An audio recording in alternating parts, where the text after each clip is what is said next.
Hi, I'm Matt from Tom's Off-Road. Today we'll be installing our brand new Diamond Stitch Signature Series premium seats. First part of installing our new seats is going to be identifying which seat is which. Both seats are basically identical. The recline handle is going to be towards the door. You want to make sure you set aside the correct one. The brackets are going to be set up a little bit differently, specifically for how the floor is shaped, and as you know or may not know, the floor is different on the driver's side and passenger side. The tall bracket is going to be on the passenger side closest to the door. Your other passenger bracket is going to have a shorter standoff here, folds under, similar to the way the one by the door does. When you're installing these brackets, suggested way to do it, lay the seat all the way back,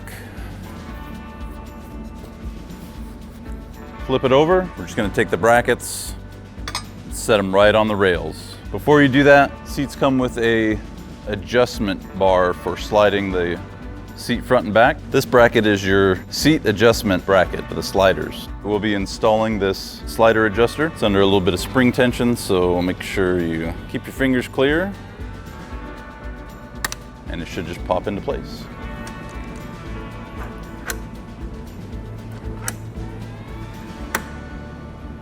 This is the passenger bracket, the one closest to the door. This has the larger standoff, preset holes slotted for adjustment. This bracket is like the other one, it's just smaller. So I've laid these brackets out on the side that they go to. I've got the sliders moved all the way back. We're going to install this hole that is not slotted first. That's going to go in the rearmost mounting hole. You're going to take 4 of your Allen head bolts. They're about 1 inch long, a washer and an eye lock nut. This hardware is going to utilize a 1/4 inch Allen and a 1/2 inch wrench. You can leave this hardware a little bit loose. I'm going to be installing it in the mounting holes in the floor. So these holes being slotted should offer plenty of room for mounting those. The other bracket's basically the same. Mounts in the same hole on the rear of the slider. And we're just going to loosely install these again, get the bolts snugged up.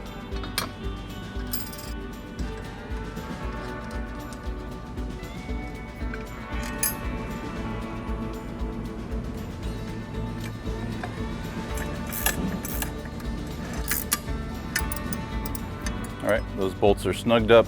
We'll do the final tightening on them once we get them installed. But now the seat is ready to put in the Bronco.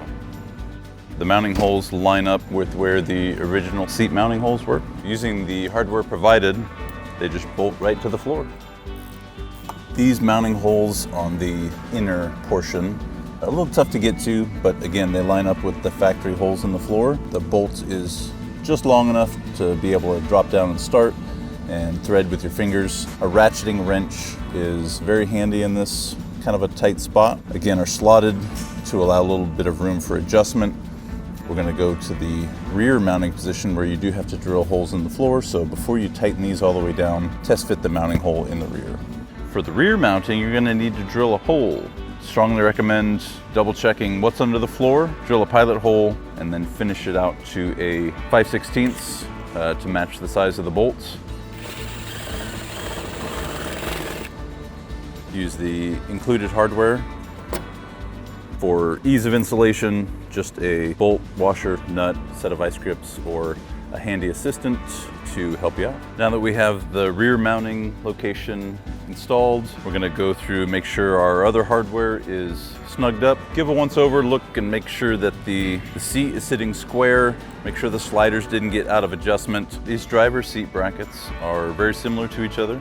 The difference between them is these mounting holes being along the center of the bracket versus being offset. Being off to the side, it goes to the side of the Bronco. This one being along the center is going to go closer towards the center of the Bronco.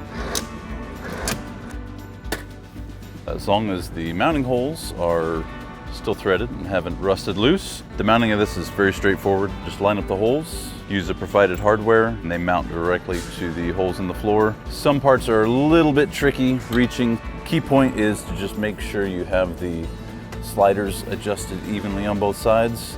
That'll make the install the easiest. All right, so we'll be installing the rear fold and tumble. This mounting bracket is going to mount to 2 of the center factory seatbelt mounting holes. These 2 brackets are going to install here. The holes for mounting these are going to need to be drilled to the floor. Those are going to be installed with through bolts. These brackets have this bushing that install, and they have a small tab on them that line up with a groove to keep the bushing from moving around too much, and that just snaps into place.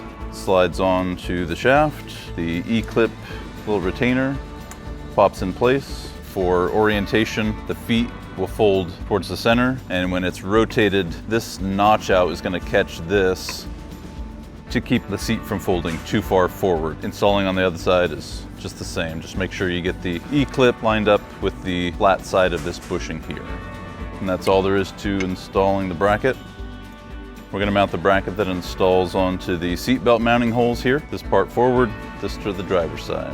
So we've installed this bracket using the existing seatbelt hardware, grade 8 bolts, fine thread, 7/16 bolts. With this seat bracket installed, this is where the hook from the fold and tumble is going to hold the seat down into position. Installing this rear seat, we're going to have to drill the holes for these front mounting brackets. We're going to get the seat set into position, get the seat hooked onto the loop that we've installed already. So with the seat hooked in at the back, these front pedestal mounts set flush flat on the floor. We're gonna mark these holes, pull the seat out, drill the holes, clean it up, and then get it bolted back in. So we've got the holes drilled in the floor, got the fold and tumble set back into place. Hardware provided is just a bolt, washer, and nut. Goes through the floor. I'll go under, get the nut started, and get a set of vice grips held on there, or if you have a helper, have them tighten while you hold the other side.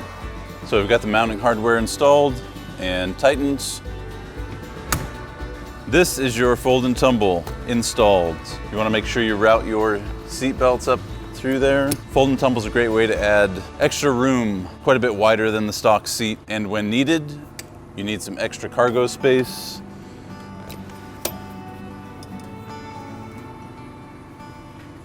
You have cargo space. All right, so that completes our install of the fold and tumble. If you have any questions, please give us a call. Tom's Off-Road. Make sure to like, subscribe, and share. Drop a comment. We'll see you on the next video.